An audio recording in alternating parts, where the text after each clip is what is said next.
that a proposition was put forth for the finance planning team, whereby because there are benefits, to the school department, benefits to public safety, that we would share the expense to close out the year with $20,000 apiece. And the finance planning team, which is the chair and vice chair of the Selectmen, School Committee, and Finance Committee, didn't buy into it because, again, our priorities and the monies that we've had appropriated are spoken for, more than spoken for. And we couldn't come up to it, step up to the plate, and fund it out of our general operating budget, which again gives me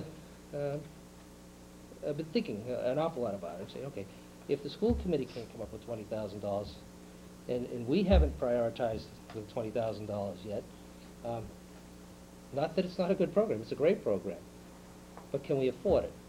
When town meeting adopted it and created it, they created it under the impression that it was going to be funded for at least 2 years, which it has been, pretty close to, and then we'd see how it was going to do. It was going to generate some revenue to hopefully support itself, and we were told the other evening is, $4,500 have been raised this year towards the cost of the programming, which falls short. From a general government standpoint, and I'm looking at the list of available surplus and funds that we have here, we have 2 police positions we haven't filled.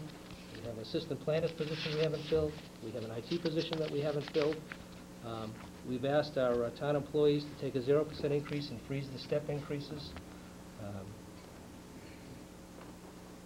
And now we're being asked to take on a position that we did not fund and did not anticipate funding in this current fiscal year. Recreation over the last couple of years have been decimated in relation to the budget. I mean, $150,000, $200,000 basically was taken out of their budget, the appropriation, and they were told that their positions are subject to their revolving fund success, or the positions are gone, which was unprecedented up until a couple of years ago. When this was initially formed, there was some discussion as to how would it be pigeonholed, and it was decided to have a freestanding department. In other communities, you have youth services, like in Andover, the youth services has actually taken over most of the activities up there, and recreation has been is minimal. North Andover has a huge program, costing hundreds of thousands of dollars. It's very successful, but it's been there 20 years. Like many other services, and like Mr. Yule pointed out, there are things that we need to have and want to have, and there are great programs out there, and we can always improve upon what we have, such as the case even with the fire department. We have basic life support instead of advanced life support system. Well, does it mean something as far as services that we can provide and save someone's life, a little bit more quickly? Are the chances of it if we have ALS? Absolutely. But can we afford to do it right now? No. So do we have an adequate service? Do we have an adequate support system in the way of public safety? Yes, we do. We have support systems in place within the school department. This certainly augments it and helps it, but it's a program that I can't see supporting right now in these economic times. We didn't buy into this program from a timing standpoint and from an economic standpoint yet. So as much as I hate to say no, and I don't like to, and really I've spent an inordinate amount of time wrestling with the issue. We've got 2 police positions that aren't filled. Assistant planner, on our own side. School department, teaching positions. Student-teacher ratios are up. We may not even have a librarian for the school department. And here we are talking about facilitating another position that we haven't anticipated funding. So unfortunately, I can't support funding it at this time. I would ask Narissa to continue to try and support it, for this current year. I think we need to talk about it within our budgetary discussions for the upcoming fiscal year to see if it really does fit into our priorities, and are we willing to step up to the plate and support it with taxpayers' dollars going forward. I think if we buy into the program of putting up $35,000 or $40,000 now, we're pretty much doing that, because why else would you perpetuate it if you can't support it? And those were the concerns that were raised when it was originally started. And we're at the same place now, other than we now have it had and enjoyed it for the last year and a half or so.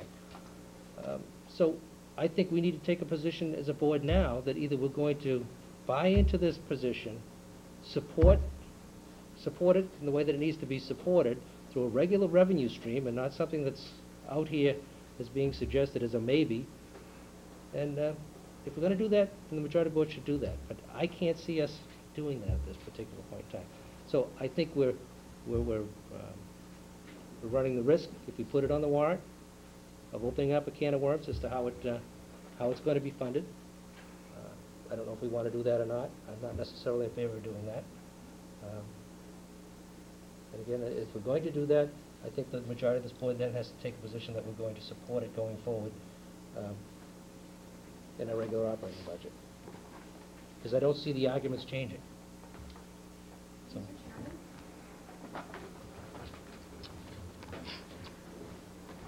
All right, one at a time. Let's, yes. Hi, Jenny O'Leary, Youth Services Director. Yes, Jenny. I have a couple points of information and clarification. One, Mr. O'Leary, I know that you keep saying that you didn't buy into the program 2 years ago, but the town did. When you put that to the citizens, that's who ended up voting for it. It's not that I didn't buy into the program. I did No, buy you into. were No, worried no, about excuse the me. money. I did buy understand. into the program, and I think it was a great concept, and I think it's a great idea, and I think it's been a wonderful thing. I didn't support it because I didn't see it as being sustainable, and I wasn't about to be a party to starting something that couldn't be completed and couldn't be perpetuated, which is exactly where we are right now. And that's unfortunate, and that's okay. And yeah, I was in the minority, and you know, it's I was on the short end of the vote, and I was happy about it. I completely understand that. I'm just saying that at that time, it was put back onto the community, and the community voted to create the position. And I think that that's what we're asking for you tonight, again, is let the community decide what their priorities are. And, you know, we're not asking you to necessarily support using the $35,000, but we're asking you to just give it a chance as a warrant article and allow your citizens to make that decision. And just as another clarification point, as Mr. Chairman Messeri had said, that I do actually report directly to the town administrator. I also have a town-appointed committee. So NERISA is kind of a separate entity. They're a nonprofit organization that does help support us with funds, but they're not who I directly report to, and they don't make decisions on what I do as a town employee. So I just wanted to make sure that was clear. I also wanted to say that I was a part of the non-union employee negotiating committee. There were only 4 members of that, and I spent many hours negotiating that 0% wage increase. So to the other town employees that say I didn't take a raise, well, neither did I. And I actually, you know, sat on that team and was a big part of that. So I do understand it, but I think that if you believe in the position, which I hear every single one of you saying positive things about it and saying it, you know, that it has served a valuable purpose. And I think that when you believe in something, you figure out how to work it out and you figure out how to fight for it no matter what. So yes, there are difficult times, but this is what we do. You know, we work it out, we work out the things that we want to prioritize and that we want to make sure that to make them happen. I also wanted to just say that as far as it being a philanthropic position and having it funded by outside sources, in most other towns they have a human services department, and that would cover youth services, elder services, and veteran services. And I know that we are often kind of asked, how are you different from recreation, and compared really often to my position to the recreation director's position. But in fact, my position is best compared to Mary Preney's position as Elder Services Director, in the same way that we, you know, that they might take trips and might have bingo and we have dances. It's like social and recreational activities, but for a different age group. And they're doing the same kind of thing at the senior center. They're also assisting with fuel assistance and with Meals on Wheels, and we're assisting with mental health and substance abuse and different issues that come up. So this really is a human services position, and I just want to clarify that. I don't, you know, I feel like it keeps coming back to, okay, youth services runs dances and goes on field trips, but that's just, I just want to make sure everyone realizes that that's not what the position is. So if anyone has any questions for me as well, I'm happy to answer them. But. Thank you, Jenny. Rita?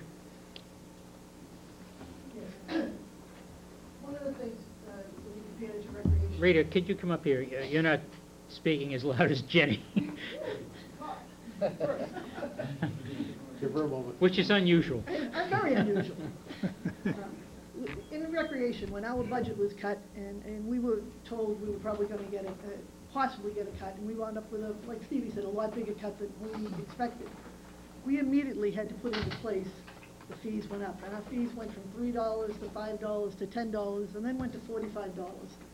So basically, we raised our fees 9 times when we started, and when our fees got cut, we went from $10 to $45.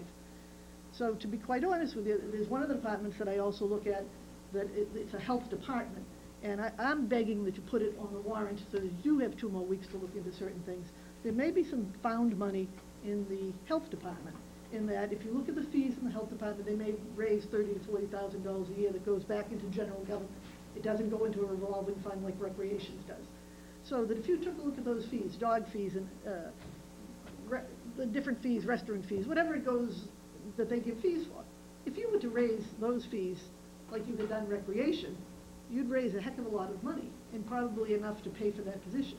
Now, I don't believe we've looked at the health fees, and I have had the talk with the health director to ask him if he felt his fees were astronomically high compared to other towns, and he doesn't feel they are. So again, just another area before we say no, I don't believe that anybody can actually say they've looked at that and that can't be raised. So that I'm asking you to put it on there. It's, like Jenny said, it's not like recreation fees at all. It compares to, I believe, the veterans, the dog officer, the elderly, the services that when you need them, you have to have that person there to take care of. And if you talk about one of the things that I said before, the amount of fights and things that we've had, I have been able to use the youth services department more, that possibly have saved lives, because the fights that we've had down the parks have involved sometimes the knives, the heroin, and other things down there, that I've been able to use the Jenny's department to help solve some of those problems, even before the police department. Because the police department has, I think, major priorities are going on all the time. With the youth services director, you can work one-on-one, and that director can possibly save a life. So I honestly believe it also, it's like the police and fire department, it's saving a life. And I'd ask you to at least put it before the voters to give us a chance to see if the town can find some more funds. Thank you. Thank you, Rita.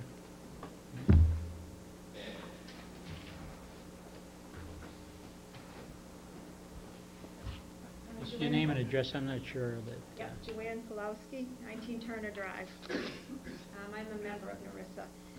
Members of NERISA made a presentation to you 2 weeks ago outlining the need to continue the work of North Reading Youth Services. There were a few concerns raised regarding potential fundraising, as well as the future of the Youth Services Department that I would like to briefly address. NERISA will remain as a nonprofit organization. However, members will join forces with the Youth Services Committee and fundraise for programs and program expansion. It is still our request to have the director's salary be paid out of the town's operating budget. Current programs are self-funding, but they cannot generate sufficient revenue to also fund the director's salary. We're grateful to Pat Lee and the Horseshoe Cafe and to the Ipswich River Roadrunners who have donated money to NERISA over the last several years from their golf tournaments and road races.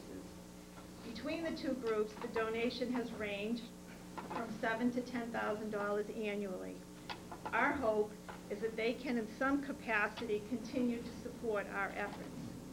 With this and other monies that may be generated from fundraisers, grants, matching gifts, etc., future needed programs will be able to be funded. Where do we see the program 5 years from now? We see the use of college interns and other volunteers, possibly senior citizens, to assist where appropriate. We see high school students taking a greater role in the planning and running of some of the social programs.